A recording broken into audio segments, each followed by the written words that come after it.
this a game, Hutch? I like games.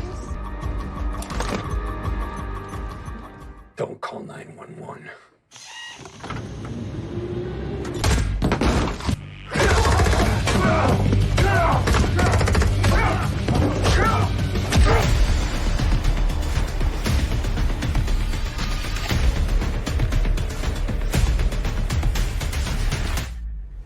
What's going on, everyone? Jeremy here from the Quartering, and it looks like there has been like a literal attack on Tim Pool's house. Not many of not even like the joking kind. People showing up and having an exchange of gunfire. Apparently, everything's okay. Everybody's okay. I believe there's been at least three. There has been at least 3 rounds recovered. And this is nuts. This is exactly what I'm talking about when people, are willy-nilly sharing people's addresses. People talk about, that loser blue check mark that I have a bit of a hate hard-on for on Twitter. This is somebody who swatted somebody, who shares, who put somebody's life in danger. Tim, for everyone saying he's so milk toast, you wonder why people are showing up at his house, having, weapons discharged, just absolutely insane. Tim recently tweeted out this morning, just got word that a crew broke into one of our properties. They're lucky to be alive. They are lucky to be alive. After nearly being struck by a 9mm, they panicked and dropped their belongings and fled the property. Please stay the F away from my buildings. This is West Virginia and you will get hurt. He also writes, just holy ass, you have to be insane to break into a West Virginia house. Not only are we armed, but like we have really big ones. Could you imagine breaking in and there's some right-wing nut job there with a Barrett? That's a 50 cal. Pointed at you yelling yeehaw. No one got hurt. Police are on the scene. It's interesting to me that people online, share. Look, Andy No accurately points out, background: the repeated publishing of Tim Pool's address and threats on his life came from far left and militant queer activists angry over his comments about the incident that happened in Colorado. And it's true.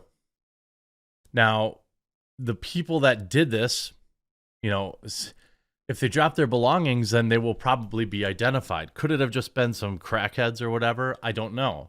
Sure, it seems like it. But these are scary times. This is why I moved. My address was floating around too much. People were showing up at my house. They drug my wife out of bed and put her in handcuffs because some idiot online didn't like my opinions. And it happened, I don't know, 5 freaking nights in a row? This is why Tim has to pay for private security. This is why I travel with private security. It's because this is the world we live in now. And it's just sad. I'm really glad that Tim and everyone around him is safe, but I've got some things to say about this because I've been a very strong advocate, or I don't know, proponent of exceedingly strong rules against swatting, this type of stuff. But also now I'm starting to wonder, when you're posting somebody's address with malicious intent,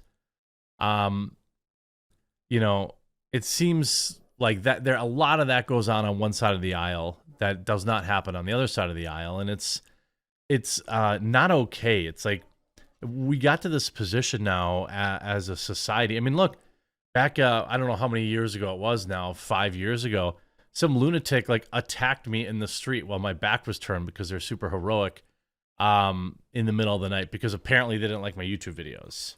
It was one of the most insane, surreal moments of my life. And it happens all the time. But, I just live in Wisconsin. I'm pretty sheltered.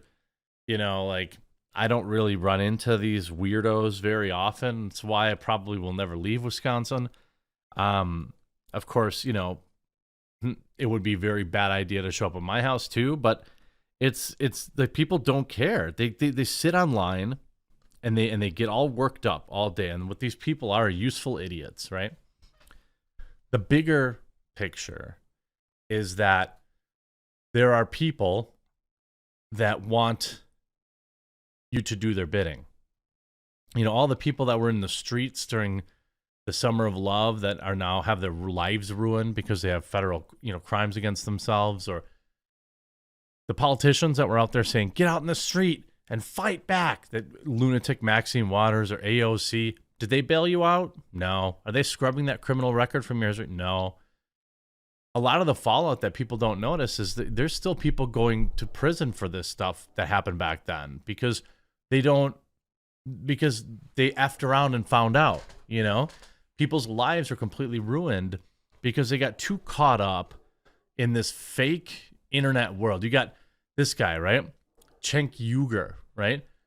Just defaming Tim Pool, saying that he's got P-word thoughts, and he states it as a fact. An outright libelous statement, pure insanity. You know, like, and the right wing's like, yes, I love. I mean, this is him putting this. I guarantee it. The reason Tim Pool wears a beanie is because he's trying to contain.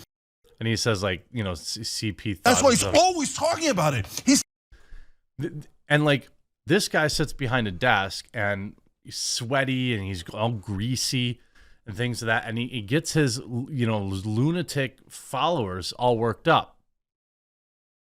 It's obviously a very fine line to walk when you're talking about this stuff, because ultimately the people that do it are the people who should be convicted and tried, and they're, you know what I mean? Like, it's not Cenk Uygur's fault because somebody watched his video and went out and broke the law.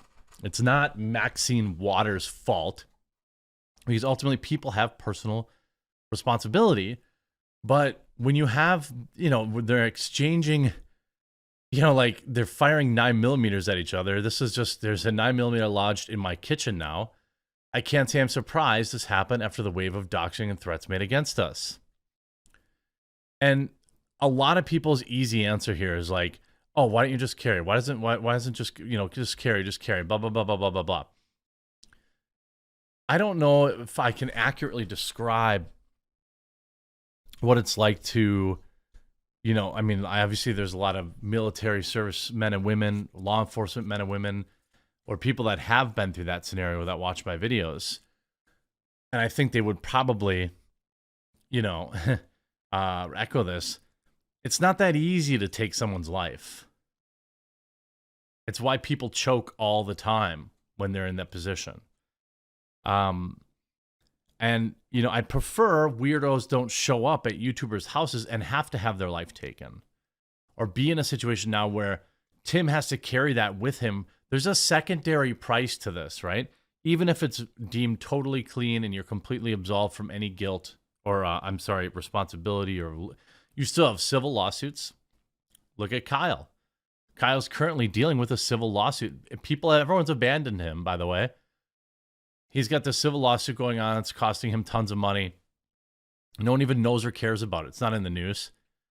Even though the court said he was 100% right to do what he did, they're going to drain his savings account. He's going to have nothing left.